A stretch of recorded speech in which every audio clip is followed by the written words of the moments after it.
Assalamualaikum warahmatullahi wabarakatuh. Selamat pagi menjelang siang anak-anakku semuanya yang ada di rumah. Alhamdulillah pada kesempatan kali ini kita berjumpa kembali di semester kedua ya. Pada kesempatan ini kita masuk ke animasi 3 dimensi. Pada prinsipnya animasi 2 dimensi dan 3 dimensi sama saja ya, menggerakkan sesuatu yang tidak hidup, tidak bergerak seolah-olah menjadi hidup atau bergerak. Nah, di semester kedua ini saya ucapkan selamat ya kepada kalian yang sudah menuntaskan semester 1 tentang animasi 2 dimensi. Pada semester 2 Pak Guru ingin membagikan beberapa tips ya yang sangat sederhana di animasi 3 dimensi.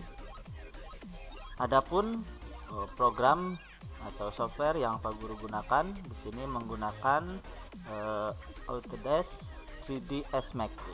Ini adalah program yang akan kita pelajari untuk membuat animasi 3 dimensi. Baik, kalau kalian sudah memiliki programnya silahkan bisa diinstal, kemudian nanti bisa dibuka. Kita langsung saja buka programnya. Baik, ini programnya sudah Pak Guru buka ya. Langsung saja Pak Guru perkenalkan dulu dengan program yang akan kita gunakan. Di sini ada 4 tampilan ya.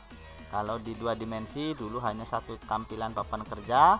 Di 3 dimensi ini kita disuguhkan dengan adanya 4 tampilan default bawaan. Satu, ini pojok atas kiri ada top, tampilan top ya. Kemudian kedua, atas kanan ini ada front. Kemudian bawah kanan ini ada perspektif. Lalu tampilan yang terakhir ada tampilan left atau tampilan dari sebelah pinggir ya, pinggir kiri. Nah, di sini ya seperti biasa kita nanti untuk memudahkan menggambar kita menggunakan tampilan perspektif. Nah, di sini Pak Guru memilih ini ditandai dengan adanya kotak kuning di pinggirnya. Lalu sebelum membuat sebuah objek atau benda, kita pahami dulu yang sangat-sangat pentingnya dulu. Di sini bagian atas ya, bagian atas ini ada plus yang pinggirannya ada tanda panahnya. Namanya select and move ya. Berarti ini untuk memilih ya, untuk memilih benda, memilih titik atau vertex, memilih garis edge, memilih poligon, permukaan atau border ataupun elemen itu sendiri. Selanjutnya di sini ada rotate atau memilih untuk merotasi, memutar. Kemudian di sebelah kanannya lagi ada select and uniform scale. Ini untuk skala. Jadi objek itu bisa kita perkecil atau bisa kita perbesar. Nah, setelah paham ketiga ini, kita langsung ke bagian sebelah kanan ya. Sebelah kanan ini di sini ya, ini menunya sangat banyak nanti kalau kita buka. Yang pertama di bagian create. Di create ini ada standar primitif. Apa standar primitif? Ini standar primitif ini adalah suatu objek ya yang terdiri dari box. Box itu ya, kalau Pak Guru buka ini kotak, kemudian ada sapphire. Nah, ini seperti ini. Kemudian ada silinder ya, silinder seperti ini. Kemudian ada torus. Nah, seperti ini ya, seperti donat ini. Oke, kemudian ada tipat. Nah, ini poci. Kemudian ada kon ya. Kemudian ada geo. Geo ini hampir sama dengan yang tadi bulatan ini ya. Kemudian ada tube.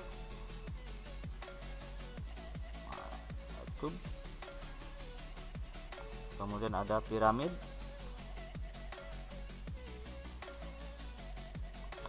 dan terakhir ada plane. Plane itu berarti lempengan ya, papan lempengan. Nah, inilah objek-objek yang dihasilkan dari standar primitif. Selanjutnya, objek-objek ini kita bisa rubah juga bentuknya nanti dengan menggunakan edit poly ya, kita modify nih bentuknya sesuai dengan apa yang kita inginkan. Nah, kalau kita perhatikan gambar perspektif ini adalah gambar kenyataannya seperti ini ya. Kita disuguhkan dengan 4 tampilan. Ini kalau dilihat dari front ini akan tampak seperti ini. Yang di atas ini ya, ini tampilan front. Lalu ada tampilan top atau dari atas, ini akan tampak seperti ini ya. Selanjutnya ada tampilan left atau dari pinggir ya. Nah, pinggir kiri ini akan tampak seperti ini dari pinggir samping kiri. Nah, itulah tampilan termasuk objek dari standar primitif yang dihasilkan. Selanjutnya, bagaimana cara meletakkan atau membuat objek-objek ini yang ada di sini tadi. Baik, Pak Guru hapus semuanya, kita delete dulu. Sangat mudah untuk membuat atau meletakkan objek dari standar primitif ya. Kita pilih yang diinginkan, misalkan kita membuat box, kita klik, kita geser, kemudian dilepas, kemudian diangkat ke atas, diklik lagi, nanti objek akan terbuat dengan sendirinya. Ini adalah objek kotak. Seperti itu cara membuatnya. Selanjutnya, setelah membuat box ya, di sini di bagian parameter bawah sini ada tulisan parameter ya. Ini kita bisa edit juga. Kalau semula ya, ini parameter ini masih terdiri dari 8 titik ya. 8 titik, kemudian ada garis 12 garis ya, 1 2 3 4 5 6 7 8 9 10 11 12. 8 titik atau vertex, kemudian ada 12 garis atau 12 edge, dan ada 6 poligon atau permukaan. Ini permukaan. Selanjutnya Pak Guru akan pecah ini boxnya menjadi banyak dengan menggunakan model menu parameter ini. Lengthnya misalkan Pak Guru tambah di sini menjadi 3, maka di sini akan menambah 3 kotak. 1 2 3 menjadi 3 kotak. Kemudian width 6, nah ini ditambah 3. Ini juga ke bagian width-nya, lebarnya akan ditambahkan menjadi 3 kotak. Selanjutnya tingginya height ya, Pak Guru menjadi 2. Ini akan menjadi 2 kotak, sehingga yang tadinya 1 kotak ini akan menjadi beberapa kotak ya. Artinya berarti ini terdiri dari beberapa vertex ya, atau titik, beberapa garis atau edge, dan beberapa poligon atau permukaan. Sedangkan keseluruhan ini dinamakan elemen. Nah, bagaimana untuk mengeditnya? Baik, perhatikan dulu. Kita pahami apa itu vertex, kemudian edge, dan poligon. Sebelum kita mengedit, kita harus pergi dulu ke bagian modify. Sini ada modify ya, di sebelah kanan. Kalau tadi create itu ada standar primitif, kalau mau mengedit kita pindah ke sebelahnya ke modify. Lalu di modifier list, di sini modifier list ya, kita klik cari edit poly. Cari edit poly, kita klik, di sini akan muncul ya vertex, ini yang purple kuning, kemudian ada edge, border, element, kemudian ada polygon, element ya.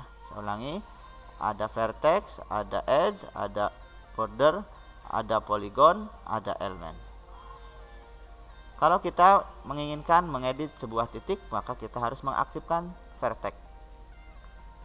Lalu pilih bagian titik yang akan kita edit.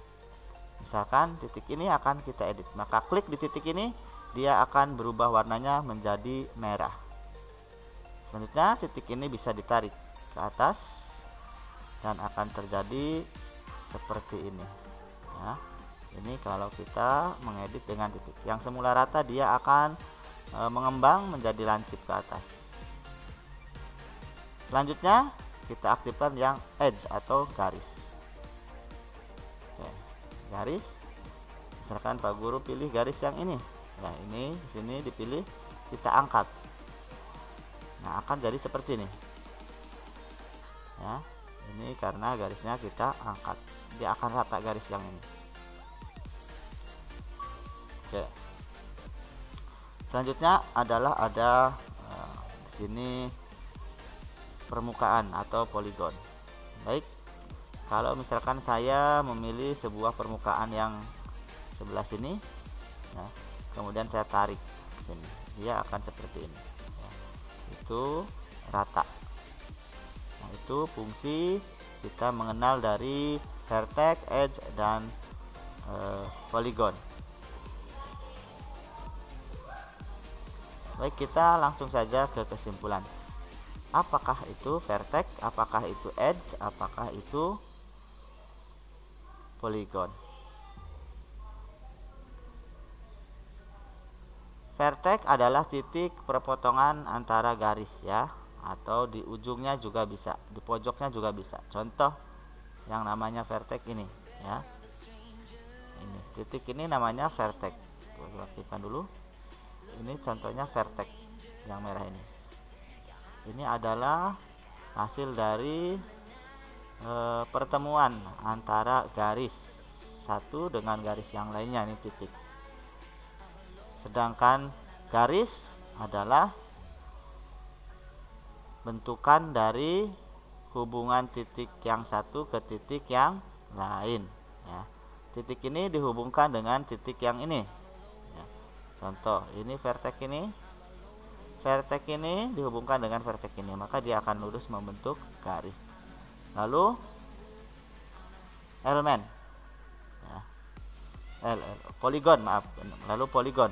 Poligon itu adalah bentuk permukaan yang datar atau rata. Ini namanya poligon. Sedangkan keseluruhan dari objek ini dinamakan dengan elemen. Ini elemen, satu elemen. Nah, itulah penjelasan singkat dari Pak Guru. Insya Allah lain kali dilanjut lagi dengan cara membuat sebuah objek, misalkan dengan membuat meja, kursi, atau gelas. Itu dulu untuk pertemuan kali ini. Terima kasih banyak atas perhatiannya. Mohon maaf. Wassalamualaikum warahmatullahi wabarakatuh.